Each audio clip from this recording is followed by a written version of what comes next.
Kau dah suruh budak tu balik? Lah, abang nak Apam balik ke? Tadi abang suruh tunggu kat rumah je.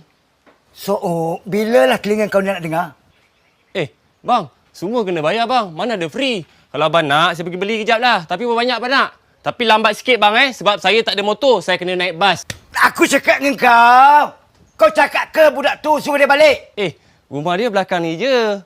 Bukan dekat Melaka. Kau duduk! Kau duduk. Kau duduk. Kau duduk. Kau duduk. Ada. Apa yang ada? Kau nak ke mana? Ambil senduk. Aku bukan suruh ambil senduk. Kau duduk sini. Sini. Kan dia hantar kampung. Siapa? Salim punya bini. Menyesal aku tak suruh kau ikut tadi. Bang. Nama laki dia Salim. Bukan Abang Pali. Abang Pali tu menantu Tok Ketua. 5 tahun aku dalam penjara. Tak sengsara macam ni. Manalah Salim? Salim!